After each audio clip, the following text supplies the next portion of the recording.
Welcome to today's broadcast of In Conversation with Dr. Sherry.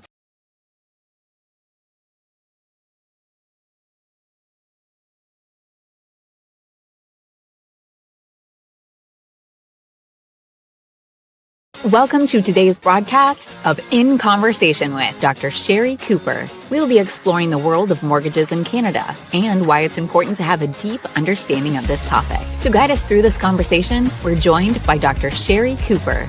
Dr. Cooper is a renowned economist, financial expert, and best-selling author with over 30 years of experience in the industry. She's also the chief economist at Dominion Lending Centres, Canada's largest mortgage company. In this episode, Dr. Cooper will provide us with valuable insights and expert analysis on the current state of the Canadian housing market, the impact of interest rates on mortgages, and the importance of working with a trusted mortgage advisor. We'll also delve into the services offered by Dominion Lending Centres and why they're an invaluable resource for anyone looking to purchase a home or invest in real estate in Canada. So whether you're a first-time home buyer, a seasoned investor, or simply interested in the world of finance, this broadcast is sure to provide you with valuable information and insights that you won't want to miss. So sit back, relax, and join us as we dive into the fascinating world of mortgages with Dr. Sherry Cooper and your host, the president of Dominion Lending Centres, Eddy Cocciollo.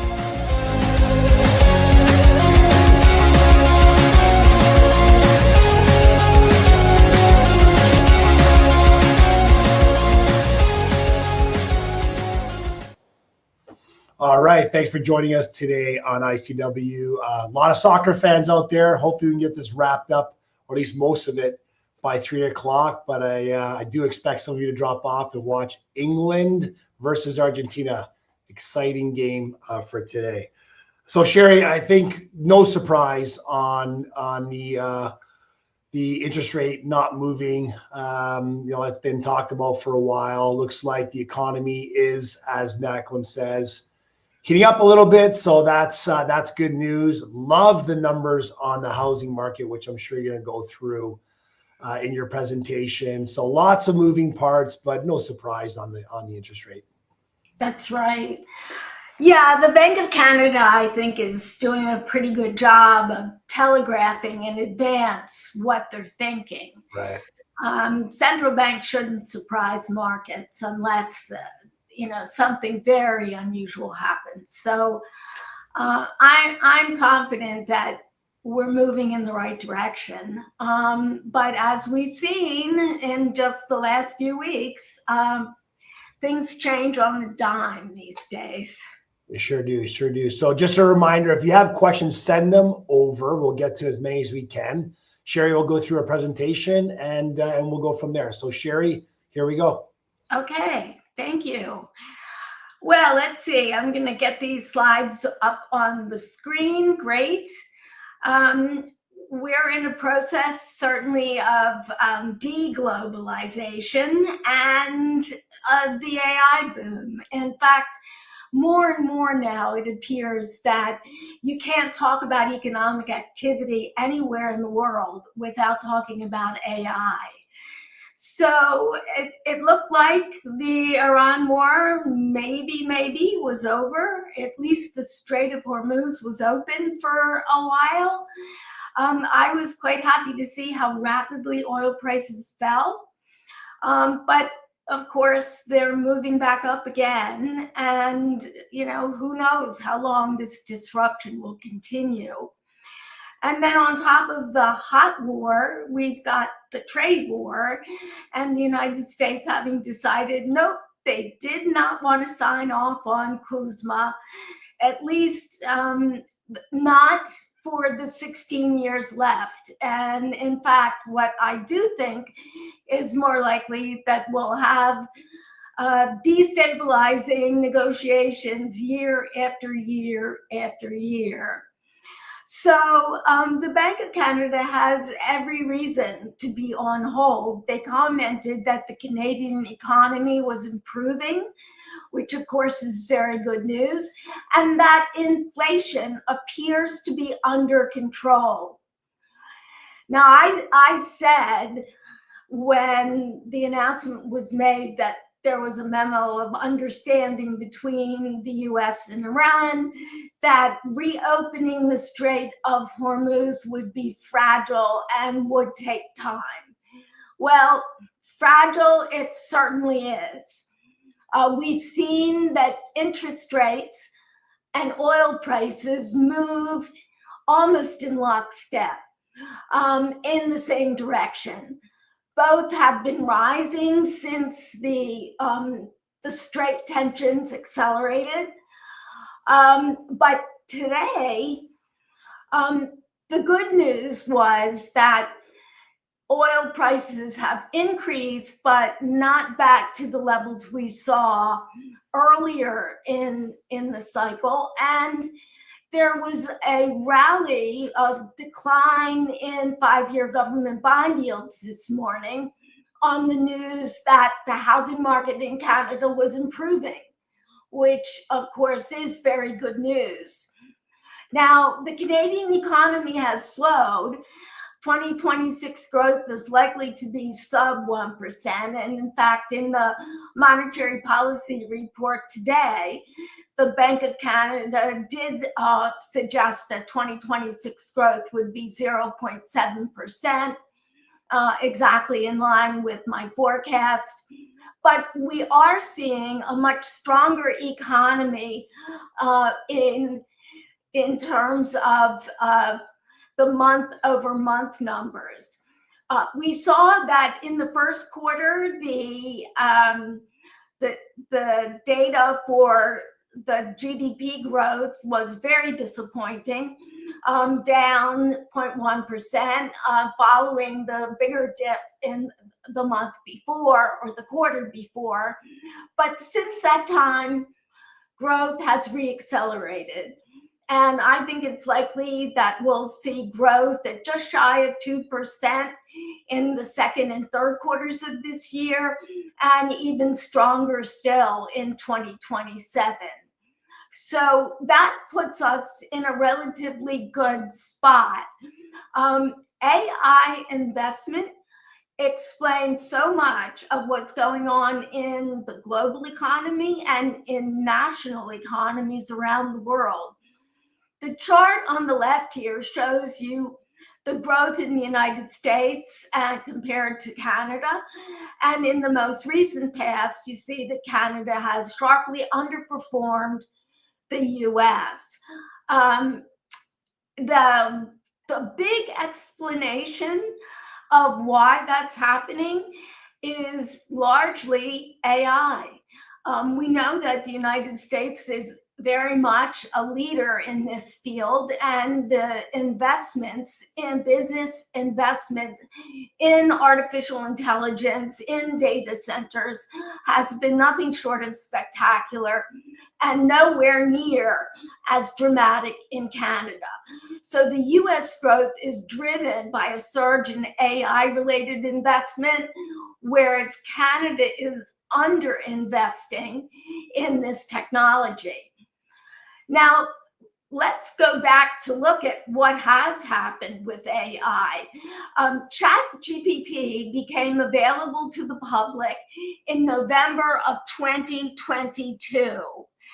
And it only took 2 months before ChatGPT reached 100 million users. Now, that is nothing short of spectacular. And to put that in perspective, for TikTok, it took 9 months. I'm sorry, did I say days? It was 2 months, not 2 days. It took 9 months for TikTok to reach 100 million users, 30 months for Instagram, and a whopping 54 months before Facebook had reached 100 million users. So I think it's very safe to say that we've never seen an adoption of new technology as dramatic and rapid as what we're seeing today. And it's mostly employee-led. Most adoption starts from the bottom up, not from the IT departments of different corporations imposing it on their workers. The work that will shift and be replaced possibly by AI are the kinds of activities that are repetitive and easily described step by step. So the estimated time saved by each of these tasks is also quite considerable. Coding is a 55% reduction in the time it would take to code the old-fashioned way. And of course, we know AI is very good at summarizing, drafting, research, data analysis. The most language and code-heavy tasks will shift first, and roles will be built around them, but will change very quickly, as we have already begun to see.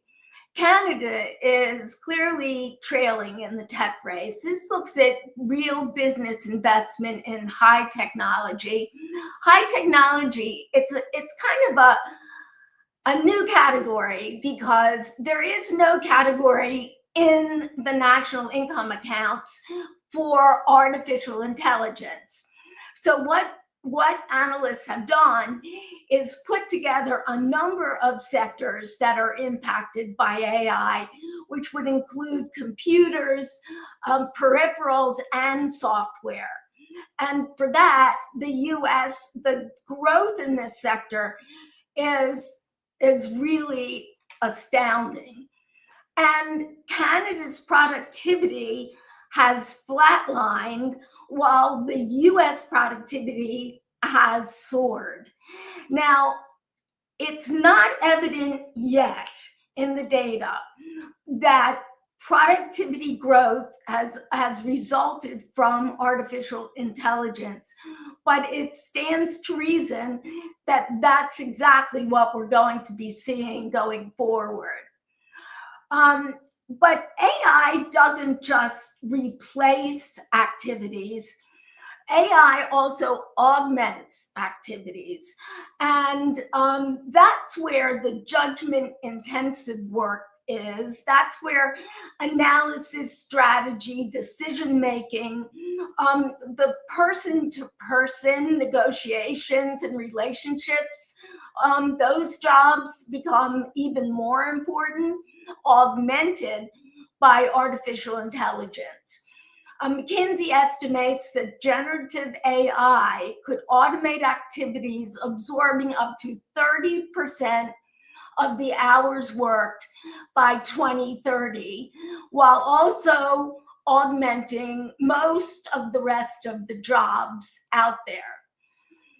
For those of you who have used artificial intelligence, you know just how incredibly efficient it is.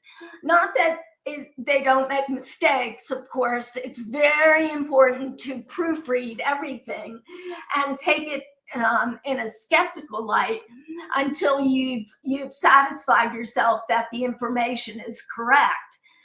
But honestly, I now am very frustrated with all the administrivia and kind of mindless tasks that I'm forced to do that aren't yet replaceable by AI. That certainly will happen. But there continues to be a good deal of nervousness in the labor market, particularly for younger workers, entry-level positions, that they might well be displaced by artificial intelligence agents. Now, the AI boom is creating a widening growth gap between the United States and virtually every other developed economy, with the exception of China. China's AI investment's not as big as the US, but it's certainly quite meaningful. So what I've done here is I've looked at all industries' GDP for both the United States and Canada. And you see that the US, since I picked January of 23, ChatGPT was introduced in November of 22. So roughly the same time frame here. And you see that the US economy is up 6.5% since ChatGPT was introduced, whereas Canada's economy was up only 5.7%. Now let's look at AI and high-tech investment in total. You see here, that's where the biggest gap is. Since the early 2023, US investment in high technology has increased by over 100%. And for Canada, it's 29.3%. Still a strong positive, but nowhere near as strong as in the US. And the gap is the foundation for the productivity diversion. So I'm hoping that as Canada gets more and more involved in the development of data centers and domestic AI, that we'll see that gap close. Now, this shows you the hyperscalers and how they have ratcheted up their 2026 CapEx plans past $700 billion. You know, the hyperscalers are Meta, Amazon, Alphabet, Apple. I may be forgetting one, but these are the main ones.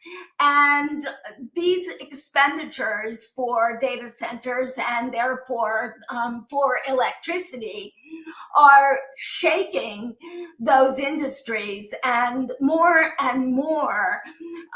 locations are beginning to fight the data centers and to impose expenses, especially for electricity, on the hyperscalers themselves. Now, this shows you the stock market, another place that's very much reflective of the boom in AI. And you can see once again that the S&P 500 has outperformed considerably the S&P TSX. The TSX is up 3.7%. Now that's not wonderful, but it's not terrible either. And there are subsectors of the TSX that have done extremely well, most notably oil, mining, and the financial services sector, particularly the banks. So US equities have extended the gains to multi-month highs as easing trade tensions and strong earnings and AI optimism continue to drive markets higher. The TSX has advanced, but it instead is supported by non-AI sectors. Again, mining, oil, and banks. Canadian dollar strengthens with oil prices. So we've seen the Canadian dollar falling and beginning to move back up again until just recently, of course, the Strait of Hormuz has been closed again. Oil prices have risen. The WTI is almost $80 a barrel. Now that's not as high as it was. And hopefully this blockage of the strait is temporary, but nobody knows for how long. So it helps to explain, though, why Canada's economy has actually done quite well in this environment. We've seen that oil is now a very important component of Canada's exports, not to the US, but to non-US purchasers. Now, the US has also announced that they are proposing a 10% tariff over their concerns about forced labor. I think that's a bit of a stretch, but Canada, Mexico, and the EU and a dozen other economies will be facing these new duties. the Trump administration indicated on July 1st that it would not extend the Canada-US-Mexico agreement, triggering a period of what will be annual reviews that'll run until the agreement's scheduled expiry, which is in 2036. Now, that doesn't guarantee that we have the free trade agreement until 2036. Any member of the triumvirate could give 6 months' notice that they are withdrawing from the agreement. So, unfortunately, it makes it all the more essential that Canada expand its non-US trading relationships. And I'm happy to say that that has already begun to happen. So it's good news in the recent past. Even though the population growth in Canada has literally stalled, the Iran war and other political risks are still with us, and this weakens Canadian and global growth over the near term. But there remains strong demand for energy and metals and other commodities, and AI investment does support long-term growth. Now, this is a great example, this chart, of just how we've seen a big pickup in exports of oil to non-US countries.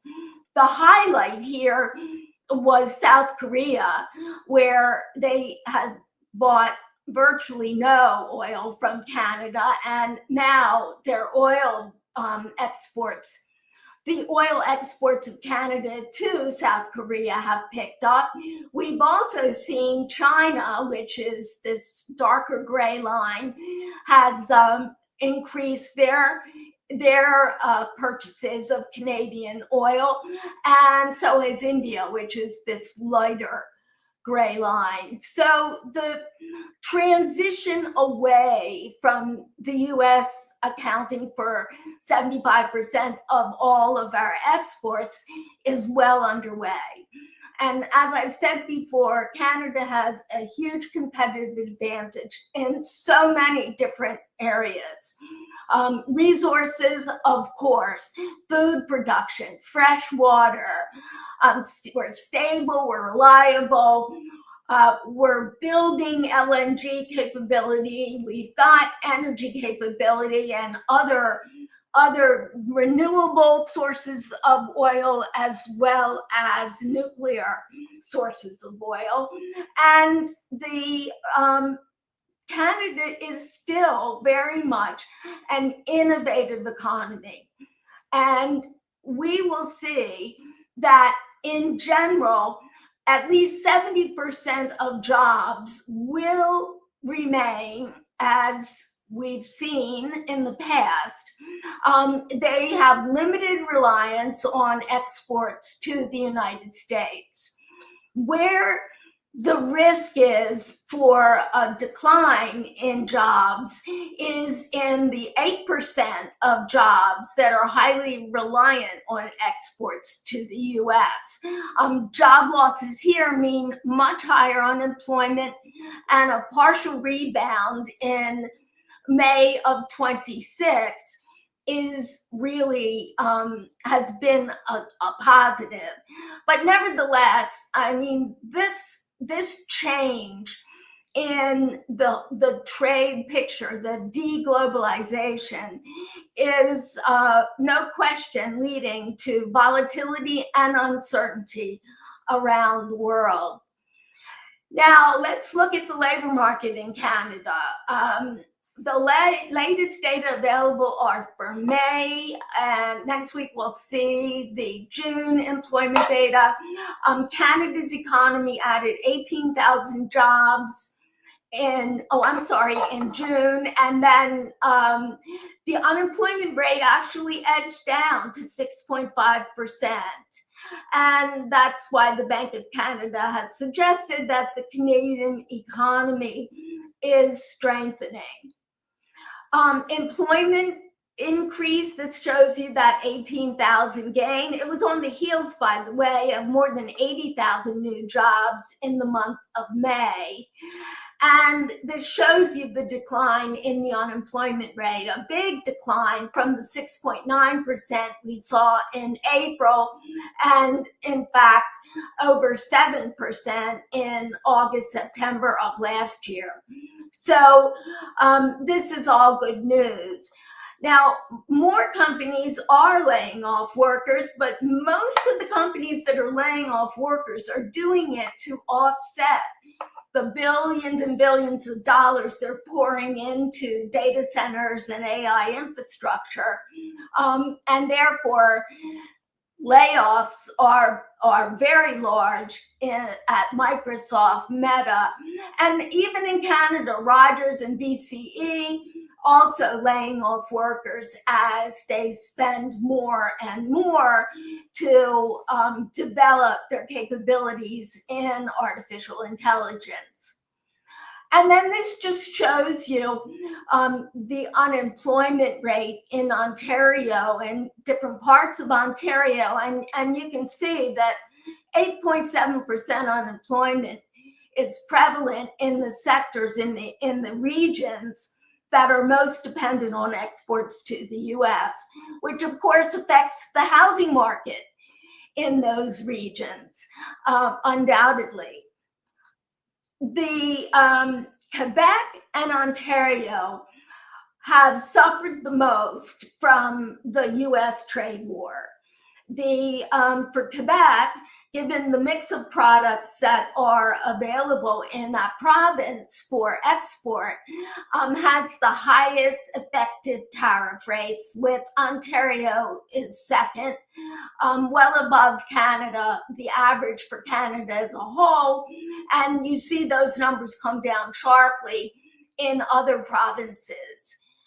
The kicker for Quebec has been aluminum tariffs of 50%, hydroelectric power tariffs of 25%, lumber tariffs of 14.5%. All of these, as well for Ontario, manufacturing jobs have declined.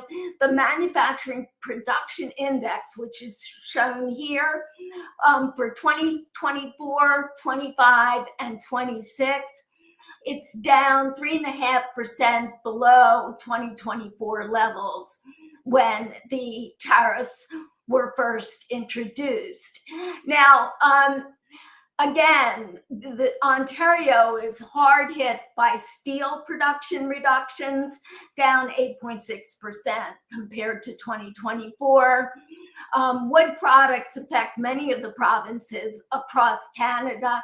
There too, we've seen a marked decline in exports. So, Canadian inflation. Well, the Canadian inflation data are coming out next week for June. In the May numbers, we saw that inflation rose 3.2%, which is, of course, above the 2% target, but core inflation remained relatively subdued. I can show you that on the next slide. You see here that the CPI minus food and energy, you see a big decline, less than 2% inflation in those sectors. And then in the CPI trim and CPI median, the favorite measures of the Bank of Canada, the core inflation numbers there are just slightly above 2%, well below the 3.2% for the CPI as a whole. So the Bank of Canada feels confident that monetary policy now, with the overnight rate at 2.25%, is consistent with inflation coming down gradually to the 2% target. Similarly, Kevin Warsh, the new governor chairman of the Federal Reserve, announced yesterday and today that inflation is too high, but there's mounting evidence that inflation is beginning to dissipate. And we see that the breadth of inflation, which shows the share of CPI components that are growing at more than a 3% annualized rate, that share has fallen considerably from the peaks in inflation. And this chart shows you the US inflation numbers for June, which came out this week. This looks at the month-over-month change in prices for the consumer price index as a whole, CPI ex food and energy, the change in goods prices ex food and energy, and the change in services prices ex food and energy. And in all cases, these numbers did not increase. In fact, in some cases, they actually fell. So Kevin Warsh has announced that the Fed will fight inflation, that they are not going to be concerned about unemployment if they need to tighten to get inflation back to 2%. It's great that he can make hawkish statements about the banks, the Federal Reserve tightening and fighting inflation without, in all likelihood, actually having to raise rates at their next meeting, which we'll know the results of the Fed's next meeting at the end of this month on July 29th. So I expect the Fed will also remain on the sidelines. Now, though the Strait of Hormuz was opened, albeit briefly, and oil prices, they came down very rapidly, the Strait of Hormuz was closed during the planting season. And the reason that's so important is that it has disrupted the supply of many products, but most importantly, nitrogen-related fertilizer prices are up 40%, which means that higher food prices are on the way. And we've already, of course, seen higher food prices over the course of the last couple of years, so this is certainly not welcome news. So the Bank of Canada did what I think 100% of Canadian economists forecasted. Now, there may have been one or two that didn't agree with that, but I don't know who they are.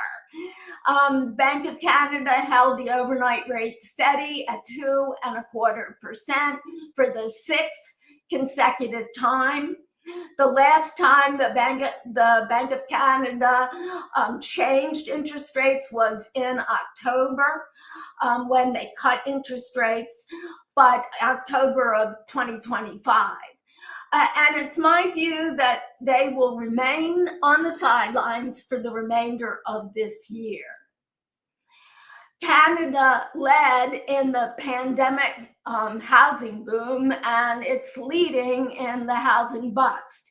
This shows you the percent change in nominal property prices. And I keep using this chart because Canada and China are so out of line with the rest of the world, and it's really astonishing. But Canadian home prices, they have fallen 18% nominally from their peak in the first quarter of 2022.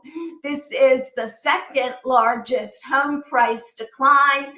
The second largest home price decline was for China, where as well there had been a major residential real estate boom.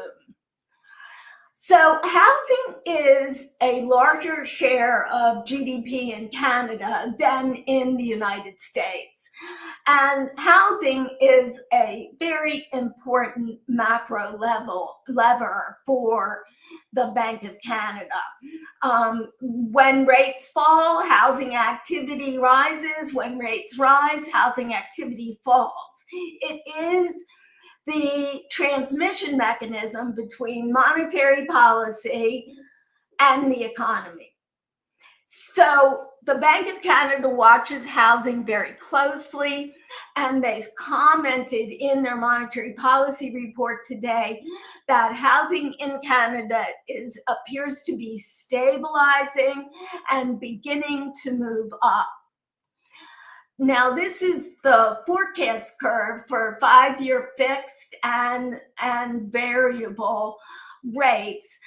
This is the forecast implicit in the market.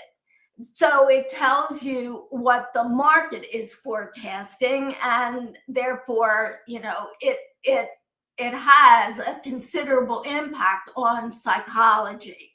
So the general view is that over the course of the next year, we will see interest rates rise and begin to taper off, but still over 5 years, considerably higher interest rates than what we have today. So Canadian home sales continued to rise in the month of June, not as strong as in May, but in May we saw a 5.5% jump in home sales. This June data that were released this morning, it was a 0.5% increase in June for home sales. And this follows the May and June data follow an uptick, in fact, a 0.9% increase in April. So this places national activity 7% above where it stood in March of 2025. So it is correct to say that the economy has stabilized in the housing market. So again, this shows you the monthly sales. There was a strong handoff from May to June.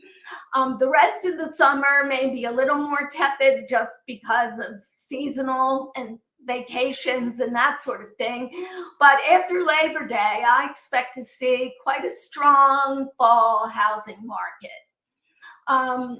Home sales right now, as you see, are still below their 10-year monthly average. And this shows you new listings. This is for the second quarter as a whole. New listings dipped in June.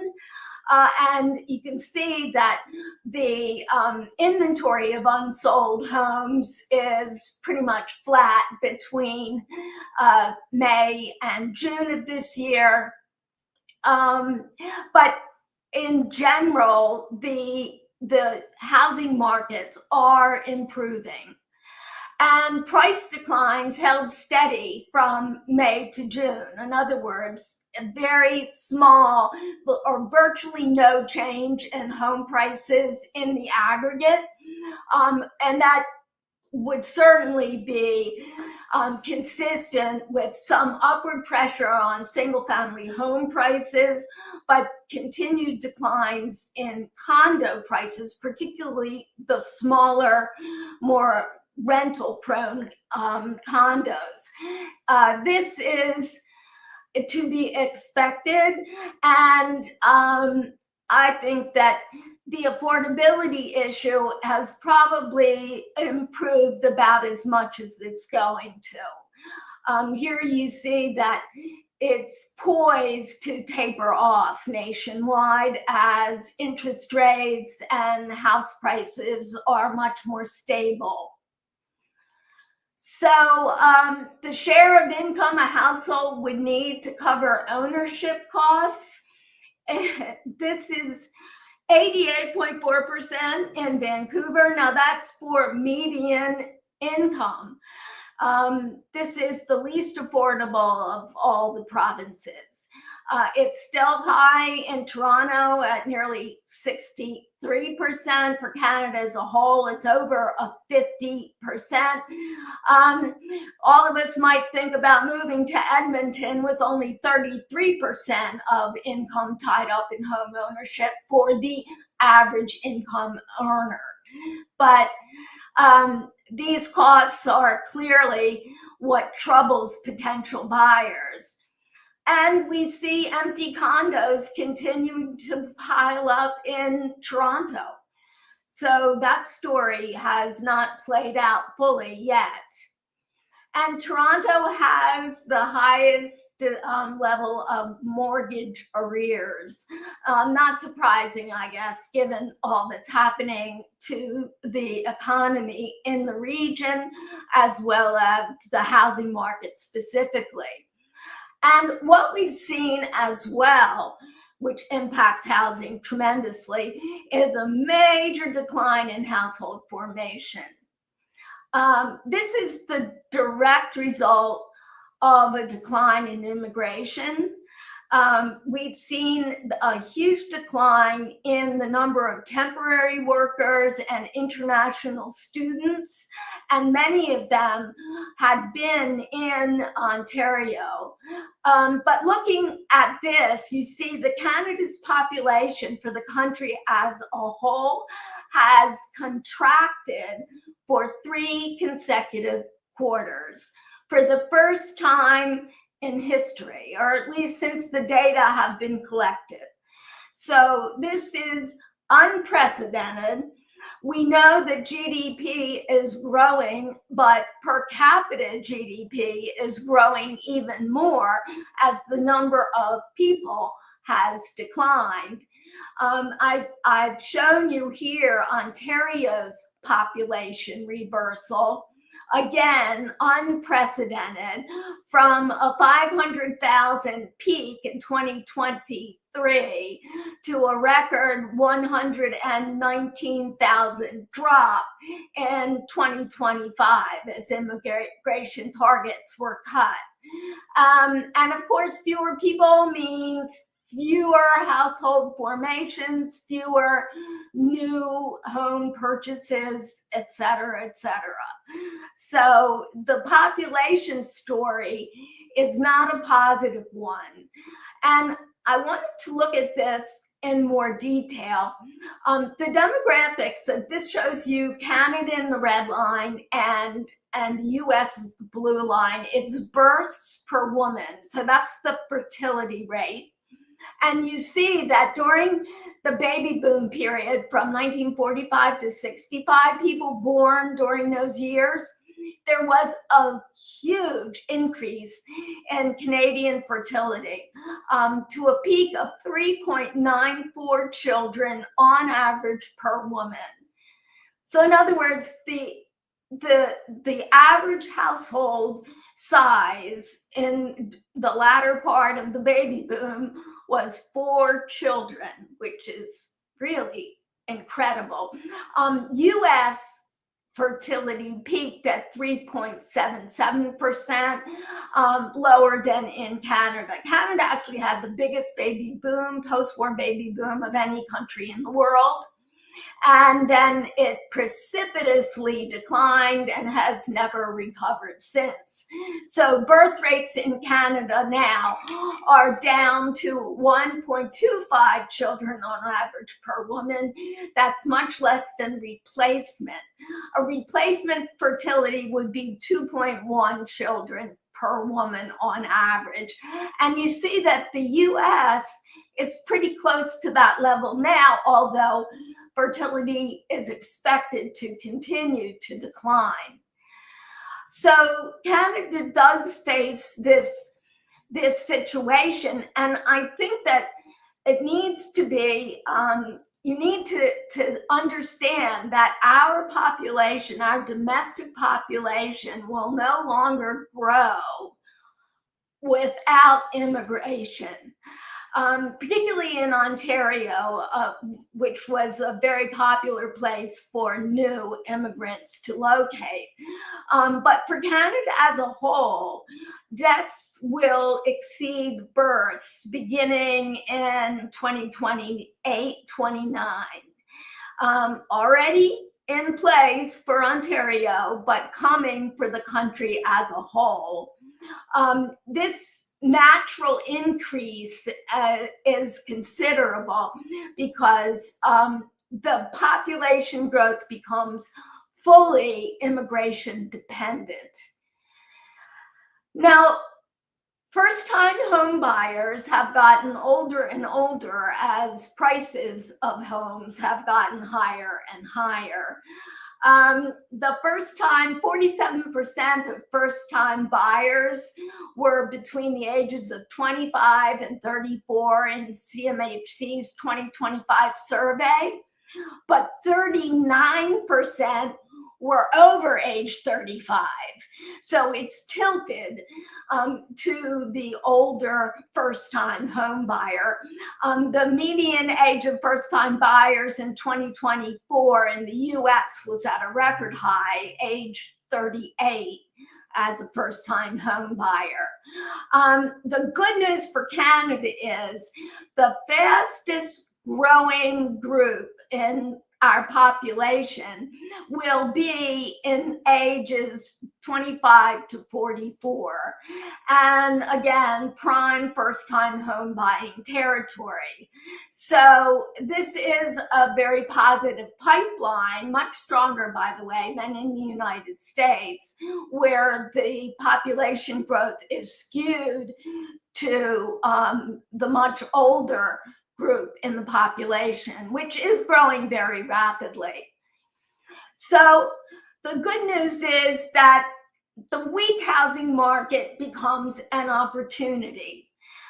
This is a buyer's market in most parts of the country, and sellers are highly motivated.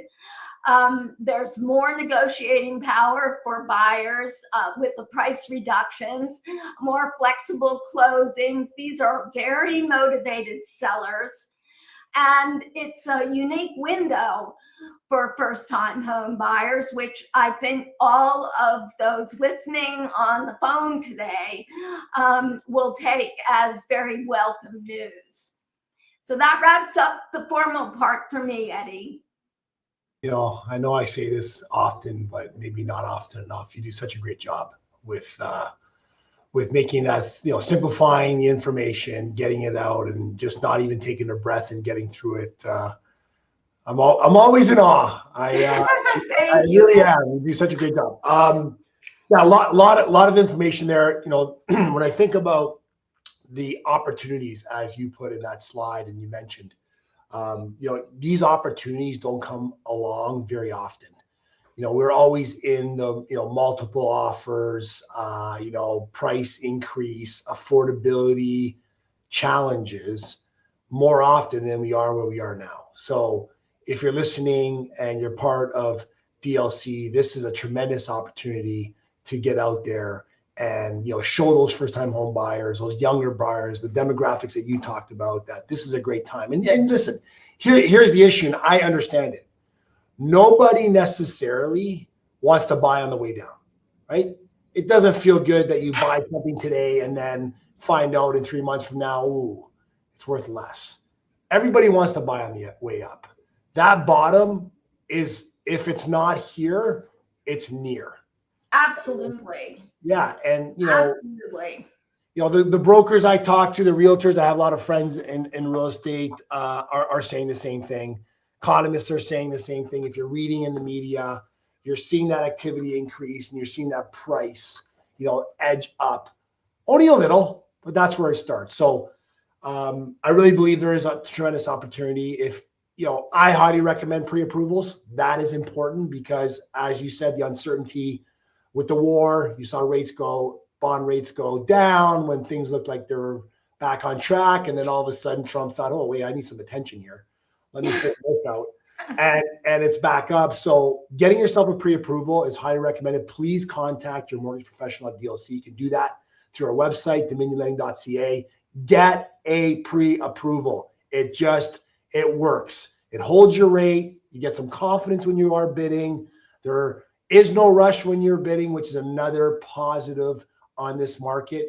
You don't have to sit there and go, oh my God, I got to put this bid in, or I might have to go higher. Chances are, you can slow down. You can take your time. Maybe it's multiple houses you want to, take a look at. So all of those things are again, don't come around very often in the housing market. So hopefully you're taking advantage.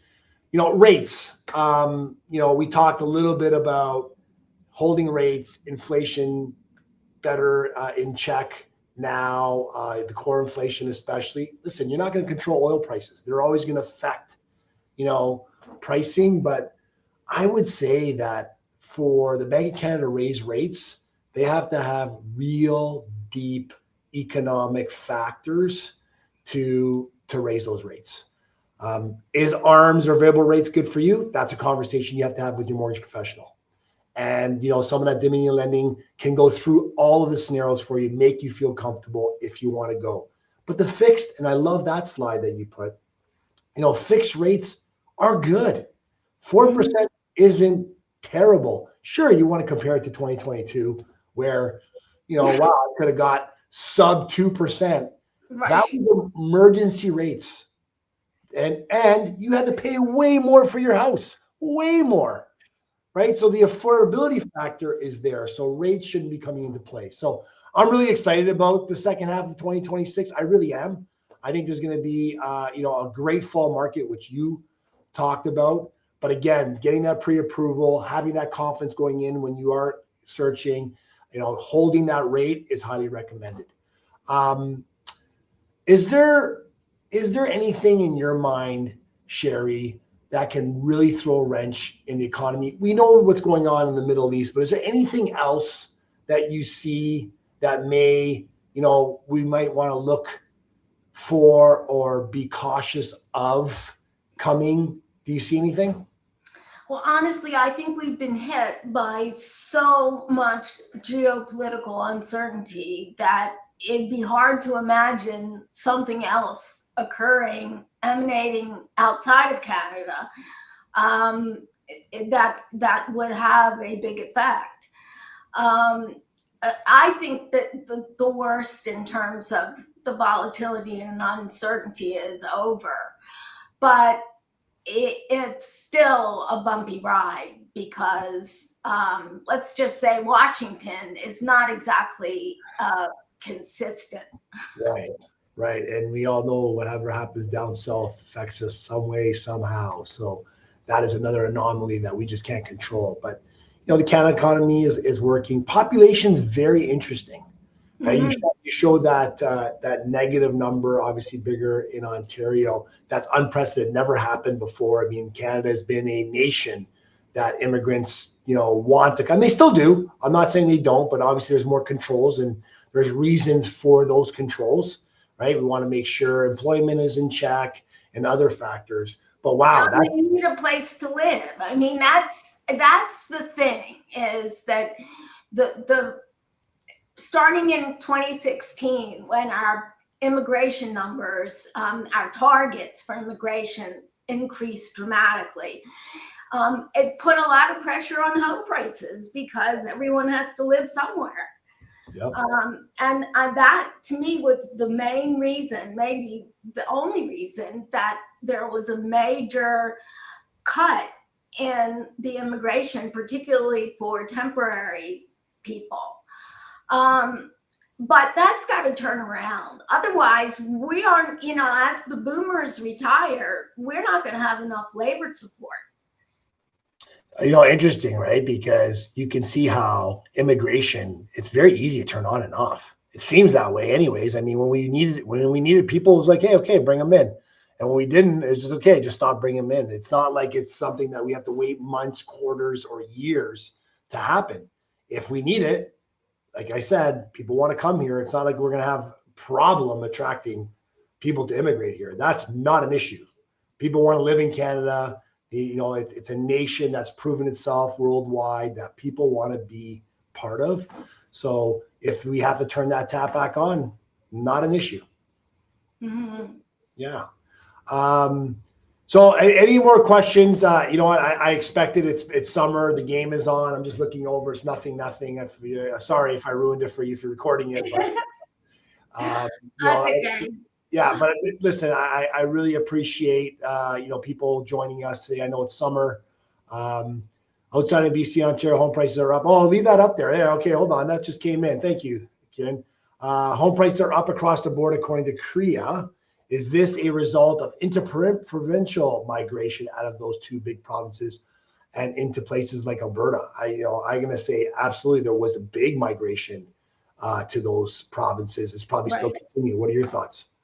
Yeah, absolutely, and also migration from places like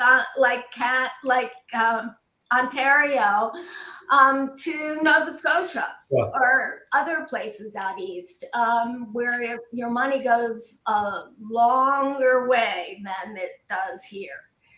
But Canada is a highly valued country to live in, and particularly with what's going on in the U.S. with immigration, I think a lot of people would reconsider their goal to move to the U.S.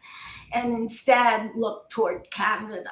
And we're in an enviable position in that we can gradually increase the floodgates here and allow more people to come in, because as I showed you, one of the fastest growing age cohort is like age 90 and above. I mean, it's astonishing, but the good news is that healthcare and sanitation has prolonged life expectancy. And unfortunately, though, that these are people that are no longer working and are spending most of their income on healthcare. Yeah. You sent out a summary on home price index.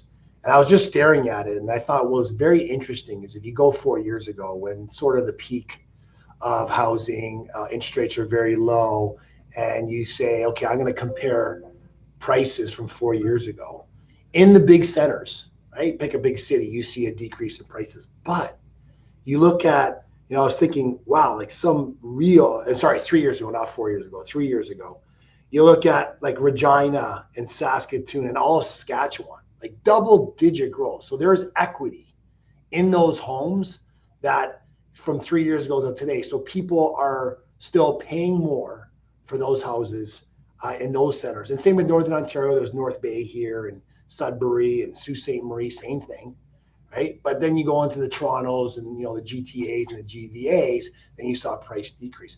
It's very interesting to see that. That tells me, and please let me know what your thoughts are, Sherry. That tells me is that people are still willing to buy and live in those centers, and it's probably the baby boomers. Yeah. It's probably those that say, hey, you know what? I don't have to live in the big city anymore. It's much cheaper to live in those centers, and I'm willing to pay 25% more because 25% more is only tens of thousands of dollars, not necessarily hundreds of thousands of dollars. So I thought that was an interesting story. It is interesting, and I mean, look at there's been a boom in the population of places like Barrie and other cottage country places. So I mean, that's the advantage of the aging population, is that people can move to less expensive locations. Right, like Central Quebec up 35% from 3 years ago. Like that's a big number. 39%, and in Maurice.